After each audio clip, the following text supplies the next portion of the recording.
Last 3টা টিমে খেলছি, এবছর নতুন একটা টিম।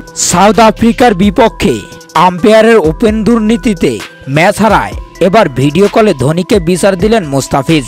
হ্যাঁ দর্শক, বিস্তারিত জানতে ভিডিওটি না টেনে সম্পূর্ণ দেখতে থাকুন। দক্ষিণ আফ্রিকার বিপক্ষে আগে কখনো টি-20তে জয় পাওয়া হয়নি বাংলাদেশের।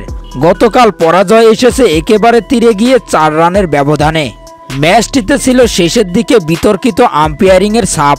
এদিন বাংলাদেশের ইনিংসের 17তম ওভারের দ্বিতীয় বলে অটনিয়েল বাটমানের বল মাহমুদুল্লাহ রিয়াদের প্যাটে লেগে বাউন্ডারি পার হয়ে যায়। এর আগে সেই বলে এলবিডব্লিউ এর আবেদন হলে আম্পায়ার তাতে সাড়া দেয়। সেই 4 আর পাওয়া হয়নি, আর ওই 4 রানে হারতে হয়েছে টাইগারদের। যদিও পরে অভিজ্ঞ মাহমুদুল্লাহ রিয়াদ রিভিউ নিয়ে আম্পায়ারের ভুল ধরিয়ে দিলেও বাংলাদেশের স্কোরবোর্ডে মরা বলে কোনো রান যোগ হয়নি। তাই এক প্রকার দুর্ভাগায় বলা যেতে পারে বাংলাদেশ টিমকে।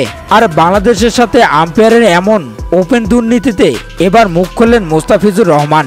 এক ভিডিও কল বার্তায় ধোনির সাথে আম্পায়ারের গত ম্যাচে বাংলাদেশে এই বিতর্ক নিয়ে কথোপকথন হয় তাদের দুইজনের মাঝে। আর ধোনি মুস্তাফিজুর রহমানের এমন কথা শুনে আম্পায়ারের প্রতি প্রতিবাদ জানান। ধোনি আরো বলেন, চিন্তা নেই মুস্তাফিজ, তোমাদের এই বিষয়টি আমি দেখছি।